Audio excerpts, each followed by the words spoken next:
عزيزي المشاهد، تابع الأخبار الحصرية أول بأول. مظاهرات أمام مقر النادي الزمالك، ولحظة القبض على الوزير أشرف صبحي، وعودة اللواء حسن موسى، وهناك هروب مرتضى منصور من الساحة الرياضية. كما أن جماهير نادي الزمالك تحتشد أمام مقر الزمالك وتطالب بسرعة القبض على الجميع، وأيضا مرتضى منصور يتم محاكمته ومحاسبته أمام الجميع.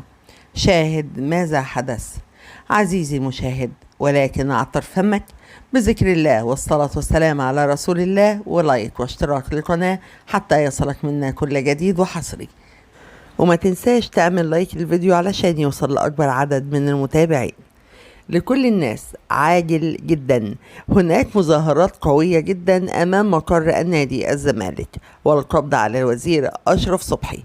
هي دي كل مطالب جماهير النادي الزمالك، وتطالب أيضا رئيس الجمهورية بسرعة التدخل للقضاء على هؤلاء الخونة وهؤلاء الذين يريدون تدمير النادي الزمالك. الجميع يرى ماذا يحدث داخل نادي الزمالك، وهناك البناني وهناك الجميع، والكل يريد أن يعمل حملة ضد النادي الزمالك. ولهذا الأمر ولهذا السبب كل جماهير نادي الزمالك اليوم وعصر اليوم احتشدت أمام مقر الزمالك وأمام النادي وأمام منزل مرتضى منصور، ويطالبون بسرعة القبض على وزير الرياضة أشرف صبحي، لأنه هو من قام بخراب ودمار نادي الزمالك. نادي الزمالك أيضا يطالب المسؤولين بسرعة محاسبة مرتضى منصور على ما قام به من أعمال داخل نادي الزمالك.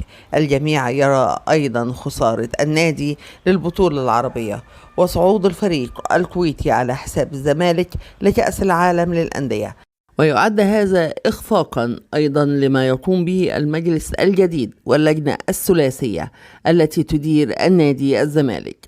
طبعا جمهور الزمالك مستاء بما يحدث، ويناشدون رئيس الجمهورية الرئيس عبد الفتاح السيسي رئيس جمهورية مصر العربية بسرعة التدخل للقضاء على ما يحدث، وأيضا لعودة نادي الزمالك مرة أخرى إلى عهده.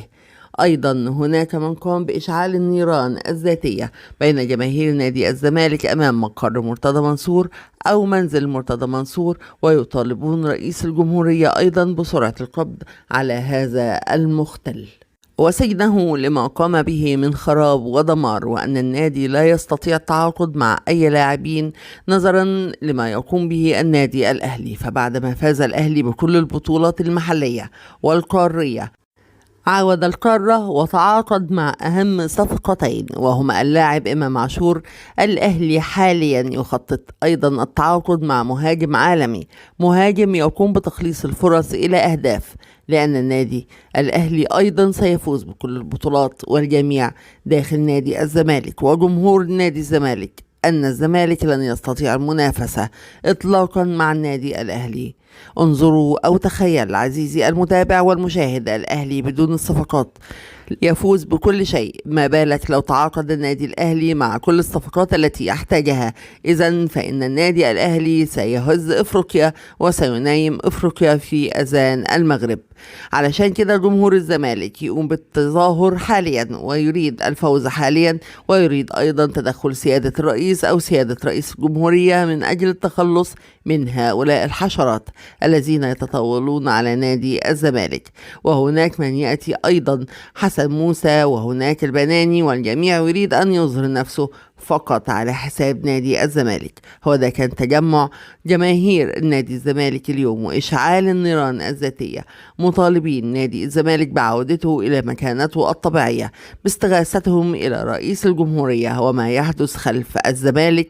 ولكن نحن كجمهور الأهلي ومحللين النادي الأهلي نرى ما يحدث لنادي الزمالك سببه الأول والأخير هو مرتضى منصور. سببه أيضا الأول والأخير طبعا ولاد مرتضى منصور، أحمد مرتضى منصور وأمير مرتضى منصور، كانوا يفعلون كل شيء لخراب الزمالك وتدمير الزمالك، وعلى أثرها خسر النادي الزمالك كل البطولات المحلية والعالمية والقارية.